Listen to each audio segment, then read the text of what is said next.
కాంగ్రెస్ వాళ్ళని అడగాలి, తులం బంగారం ఏడవాయ కొడుక అని అడగాలి. 6 గ్యారెంటీలు అన్నాడు. ఇగో చిన్నమ్మ చెప్తాంది, సిలిండర్ ఫ్రీగా వస్తుందా మీకు? 500కు ఇస్తాను కదా, వస్తుందా? వస్తుందా? కరెంటు 200 యూనిట్లు ఫ్రీ అన్నాడు, వస్తుందా?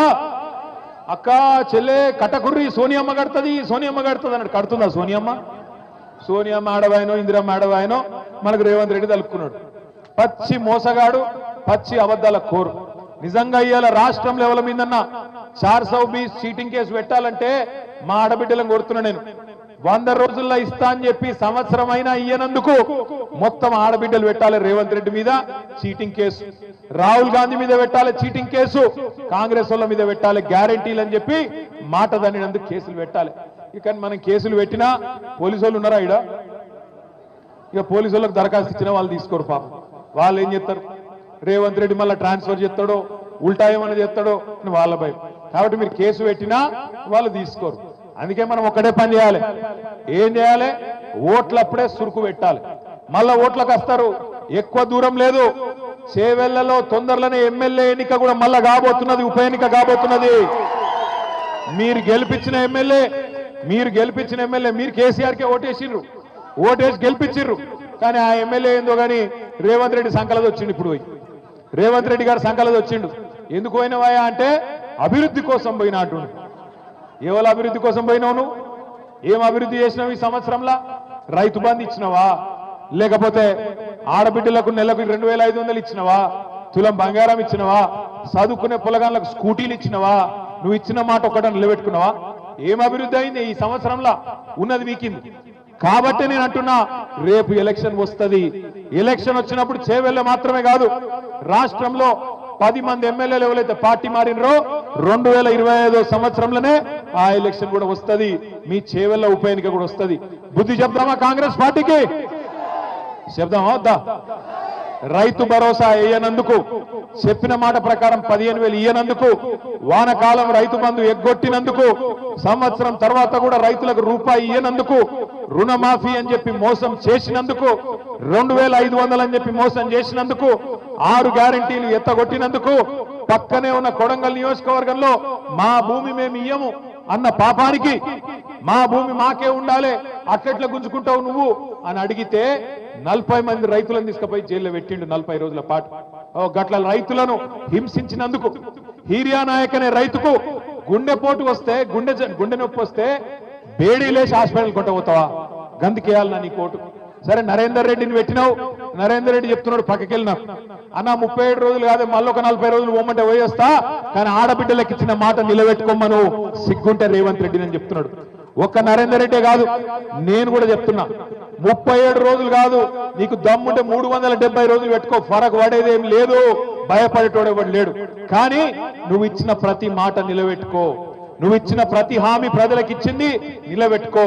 నిలబెట్టుకోకపోతే మేము అడుగుతూనే ఉంటాం, ఎంటాడుతూనే ఉంటాం, రైతుల తరఫున, ఆడబిడ్డల తరఫున, పేద ముసలి వాళ్ళ తరఫున కొట్లాడుతూనే ఉంటాం. ఆఖరిగా ముసలోళ్ళం కూడా మోసం చేసిండు. అవ్వా నీకు కేసీఆర్ ని ఒక్కనికే ఇస్తుండు ఇంట్లో 2000, నేను అవ్వకు తాతకి ఇద్దరికి ఇస్తా, ఆయన 2000 ఇస్తుండు, నేను 4000 ఇస్తా అన్నాడు. ఒక్కలకి ఇస్తుండు కేసీఆర్, నేను ఇద్దరికి ఇస్తా అని చెప్పిండు. ప్రభుత్వ ఉద్యోగుల తల్లిదండ్రులు ఉంటే వాళ్ళకు కూడా ఇస్తా అని చెప్పిండు. వస్తున్నాయా మరి 4000? ముసలోళ్ళు చెప్పాలి, వస్తున్నాయా 4000? ఎక్కడ 4000 ఎక్కడిది? ఉన్న 2000 2 నెలలకు కొట్టిండు. 2 నెలల ఉన్న 2000 కూడా కొట్టినాడు రేవంత్ రెడ్డి. ముసలోళ్ళని కూడా వాళ్ళ చేతిలో ఉన్న ఆసరా కట్టెను కూడా గుంజుకున్నాడు రేవంత్ రెడ్డి. అందుకే నేను అంటున్నా, ఇక ఆయన మాటలకు హద్దు లేదు, నోటికి ఇక ఏమస్తే అదే మాట్లాడతాడు. ఎవడన్నా ప్రపంచంలో ముఖ్యమంత్రి పదవిలో కూర్చున్నాడు, మంది కూటిన బిడ్డలు మా బిడ్డలని చెప్పుకుంటాడా? అమ్మ మంది కూటిన బిడ్డలు మా బిడ్డలని చెప్పుకుంటాను చూసిరా? కేసీఆర్ ఇచ్చిన ఉద్యోగాలు కూడా నేను ఇచ్చినా అని చెప్పుకుంటున్నాడు నిన్న ఢిల్లీలో. కేసీఆర్ ప్రభుత్వం ఇచ్చిన 44,000 ఉద్యోగాలు నేనిచ్చినా అని చెప్పి నిన్న ఢిల్లీ వీధుల్లో సిగ్గు లేకుండా అబద్ధాలు చెప్తా ఉన్నాడు. మన పిల్లల్ని కూడా మోసం చేసే ప్రయత్నం చేస్తున్నాడు రేవంత్ రెడ్డి. అందుకే ఇవాళ షాబాద్లో జరిగిన ఈ రైతు ధర్నా, రైతు దీక్ష మొట్టమొదటిది మాత్రమే. రేవంత్ రెడ్డి ప్రభుత్వానికి మేము చేసే విజ్ఞప్తి, 26 జనవరి నుంచి నువ్వే చెప్పినావు 15,000 అనే మాట, బరాబర్ 15,000 ఇయ్యాలి. కౌలు రైతులకు కూడా ఇస్తా అని చెప్పినావు. 22 లక్షల మంది కౌలు రైతులకు నేను రైతు బంధు ఇస్తా అని చెప్పినావు. భూ యజమానులకు అలగిస్తా, కౌలు రైతులకు అలగిస్తా అని నువ్వే చెప్పినావు. మాట నిలబెట్టుకోవాలి. కౌలుదారులకు కూడా నువ్వు చెప్పినట్టు 15,000 ఇయ్యాలి.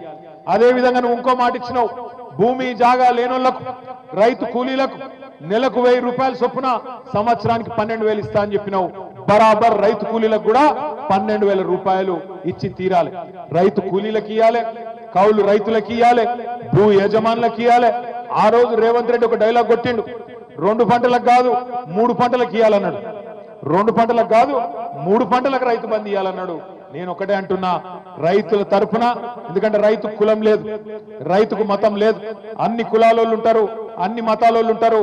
70 లక్షల మంది రైతుల పక్షాన, 22 లక్షల మంది కౌలు రైతుల పక్షాన, భూమి లేని నిరుపేదల పక్షాన ఇలా బీఆర్ఎస్ పార్టీ అడుగుతున్నది. ఇచ్చిన మాట నిలబెట్టుకో. ఇయ్యకపోతే, నిలబెట్టుకోకపోతే రేపు స్థానిక సంస్థల ఎన్నికలనే కాదు, మళ్ళీ ఎలక్షన్లు ఎప్పుడు వచ్చినా తప్పకుండా ఈపు చింతపండు చేసే బాధ్యత మా ఆడబిడ్డలు, మా రైతు బిడ్డలే తీసుకుంటారనే మాట కూడా విజ్ఞప్తి చేస్తా ఉన్నా. షాబాద్ లో ఈ రోజు నిజంగా కూడా నేను పట్నం అవినాష్ రెడ్డి గారిని అభినందిస్తా ఉన్నా. ఎందుకంటే ప్రభుత్వం ఎన్ని కేసులు పెట్టినా, ఎన్ని రకాలుగా ఇయ్యాలా మనని ఇబ్బంది పెట్టే ప్రయత్నం చేసినా, ఈ ప్రోగ్రాం కూడా ఎన్ని రకాల కష్టాలు కల్పించే ప్రయత్నం చేసినా, అవినాష్ రెడ్డి గారు, మన మండల పార్టీ అధ్యక్షుడు నరసింహరావు గారు, ఈ మండలంలోని ముఖ్య నాయకులందరూ కష్టపడి ఈ కార్యక్రమాన్ని బ్రహ్మాండంగా ఏర్పాటు చేసినందుకు వాళ్ళకు అభినందనలు చెప్తూ, ఇది ఆరంభం మాత్రమే. రైతుల తరపున మా పోరాటానికి ఇది ఆరంభం మాత్రమే. 21 తారీఖు నాడు నల్లగొండలో మళ్ళొక రైతు ధర్నా ఉంటది. ఆ తర్వాత వివిధ జిల్లాలకు కూడా ఈ కార్యక్రమాన్ని తీసుకొని పోతాం. రైతులకు న్యాయం జరిగేంత వరకు కేసీఆర్ గారి నాయకత్వంలో మీకోసం కొట్లాడుతూనే ఉంటాం. ఎన్ని కేసులు పెట్టినా, జైళ్లకు పంపించినా మీకోసం నిలబడతామనే మాట మళ్ళొకసారి తెలియజేస్తూ, జై తెలంగాణ, కేసీఆర్ గారి నాయకత్వం, కేసీఆర్ గారి నాయకత్వం. జై జవాన్, జై కిసాన్, జై జవాన్, జై జవాన్. Thank you. జై తెలంగాణ, జై తెలంగాణ. ఆకలి అవుతుందా ఏంది? జై తెలంగాణ. గట్టిగా షాబాద్లు అంటే హైదరాబాద్ కినవాడ